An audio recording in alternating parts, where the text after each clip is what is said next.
మరిగే నీటిలో పిండి వేసి చేసిన ఈ పూరీలు చాలా రుచిగా, చాలా టేస్ట్‌గా అయితే ఉంటాయండి. ఇలా మరిగే నీటిలో వేసి చేయడం వల్ల ఒక్కరే గాని 100 పూరీలైనా చేయొచ్చండి. అంత ఈజీగా చేయొచ్చు.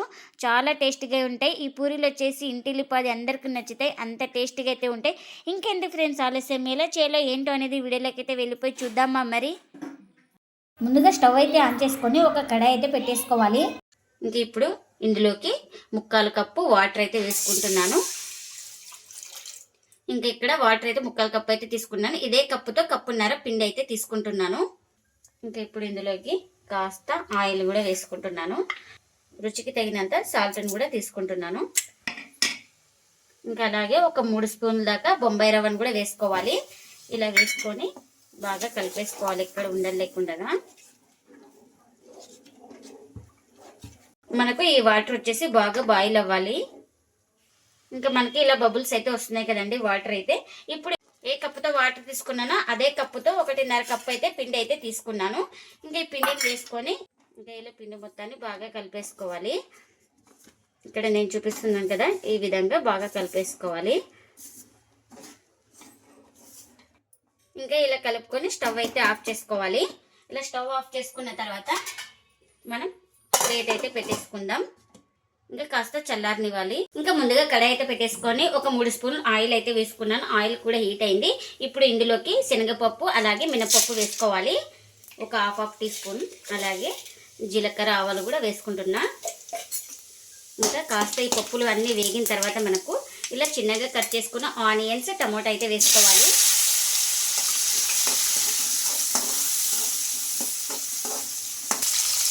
ఇంకా ఇప్పుడు ఇందులోకి రుచికి తగినంత సాల్ట్ని అయితే వేసుకుంటున్నాను. మనకు ఆనియన్స్ అలాగే టమాటో కూడా త్వరగా మగ్గుతాయనేసి. ఇంకా ఇందులోకి కాస్త కరివేపాకును కూడా వేసుకుంటున్నాను. ఇంకా మనకు ఆనియన్స్, టమాటో బాగా మగ్గిపోయినాయండి. ఇప్పుడు ఇందులోకి ఒక 1/4 టీ స్పూన్ దాకా అల్లం వెల్లుల్లి పేస్ట్ అయితే వేసుకుంటున్నాను.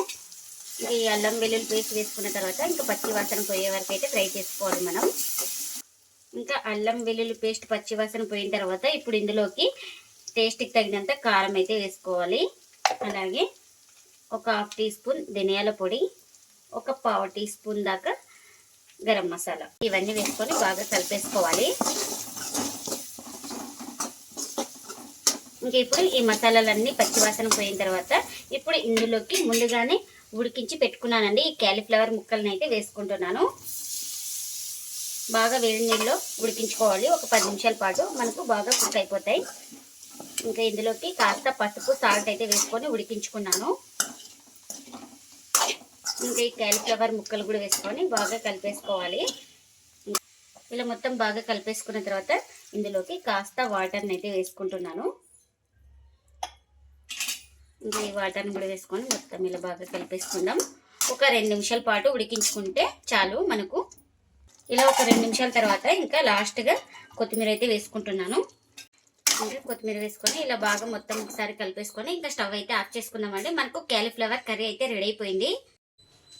ఇంక ఇప్పుడు కాస్త చల్లారిన తర్వాత అయితే ఇంకా బాగా ఇలా స్మాష్ చేసుకోవాలి. పిండి మొత్తాన్ని సాఫ్ట్గా అయ్యే వరకు, చపాతీ పిండిలాగా వచ్చే వరకు అయితే బాగా తడిపేసుకోవాలి. మనకు పిండి గట్టిగా అనిపిస్తే కాస్త వేడి నీళ్ళు వేసుకొని పిండిని అయితే తడిపేసుకోవాలి. నాకు ఇక్కడ పర్ఫెక్ట్గా అయితే సరిపోతుంది. ఇంకా ఇలా సాఫ్ట్గా పిండిని అయితే తడిపేసుకున్నాను. ఇప్పుడు కాస్త ఆయిల్ అయితే వేసుకుందాం. ఇంకా ఇలా ఆయిల్ కూడా వేసుకొని పిండి మొత్తానికి బాగా ఇలా కలిపేసుకోవాలి.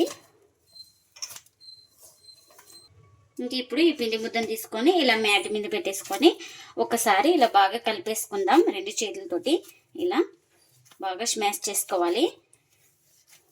ఇంకా ఇలా స్మాష్ చేసుకున్న తర్వాత మనకు ఏ సైజ్ కావాలో ఆ సైజ్ పిండి ముద్దను తీసుకొని ఇలా రౌండ్గా చుట్టేసుకోవాలి, ఎక్కడ క్రాక్స్ లేకుండా. ఇంకా ఇలా ఎక్కడ క్రాక్స్ లేకుండా ఇలా రౌండ్గా చుట్టేసుకొని ఒక ప్లేట్లోకి అయితే తీసుకోవాలి. మనకు ఏ సైజ్ కావాలో ఆ సైజ్ పిండి ముద్దను తీసుకొని ఇలా బాల్స్ లాగా చేసుకోవాలి.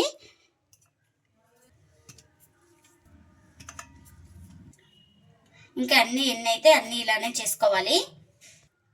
ఇంకా ఇప్పుడు కాస్త పొడి పిండిని అయితే వేసుకుంటున్నాను.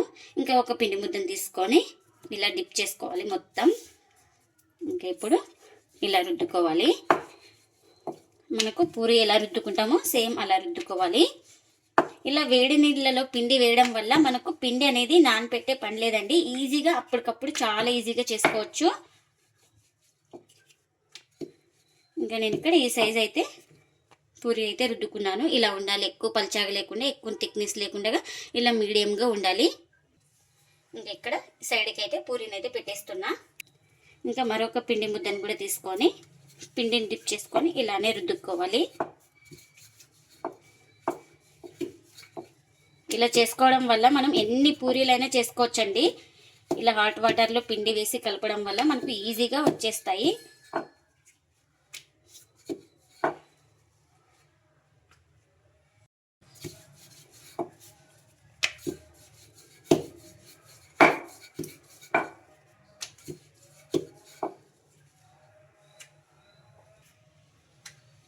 ఇంకా అన్నీ ఇలా రుద్దుకోవాలి.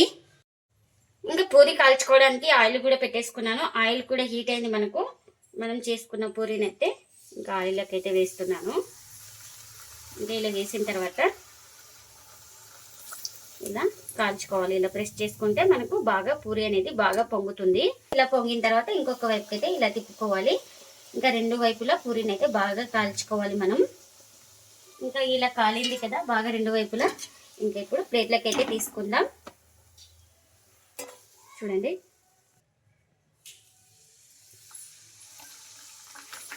ఇంకా ఇప్పుడు మరొక పూరీని అయితే వేసుకున్నాను.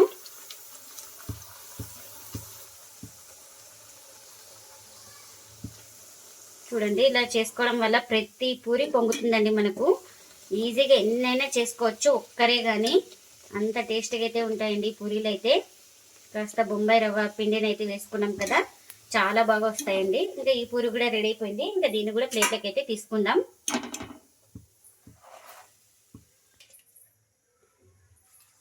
ఇంకా ఇప్పుడు మరొకటి వేస్తున్నాను.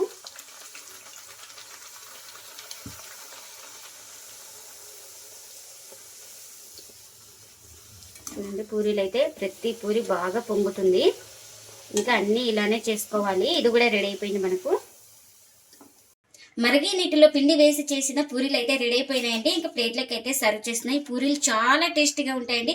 ఎప్పుడు ఒకే రకం కాకుండా ఇలా మల్టీ గ్రెయిన్తో అయితే చేసుకున్నాను నేను. పూరీలు అయితే చాలా టేస్టీగా వస్తాయండి. మనకు ఎప్పుడు మైదాతోనే కాకుండా ఇలా మల్టీ గ్రెయిన్ పిండితో చేసుకోండి, చాలా టేస్టీగా అయితే ఉంటాయండి. పూరీలు అయితే అంత సాఫ్ట్గా కూడా ఉంటాయి మనకు. ఇంకా ఈ పూరీలు వచ్చేసి ఇంట్లో వాళ్ళందరికీ నచ్చుతాయండి, అంత టేస్ట్గా అయితే ఉంటాయి. ఇంకా ఇప్పుడు మీకు చూపిస్తున్నాను చూడండి, చాలా సాఫ్ట్గా అంటే చాలా సాఫ్ట్గా వస్తాయండి పూరీలు అయితే. చూడండి ఎంత సాఫ్ట్గా ఉన్నాయో. ఇంకా బాగా ఫ్రై అయిపోయినాయి కదా పూరీలు కూడా. ఇంకా మీరు కూడా తప్పకుండా ఒకసారి ఇలా ట్రై చేయండి. మీకు ఎలా వచ్చిందో కామెంట్ అయితే చేయండి ఫ్రెండ్స్. ఇదండి ఇవాళ వ్లాగ్. ఈ వీడియో కనుక నచ్చితే ప్లీజ్ లైక్ చేయండి, షేర్ చేయండి, కామెంట్ చేయండి. అలాగే లైక్ చేసి సపోర్ట్ చేయండి friends. Thanks for watching. Bye bye.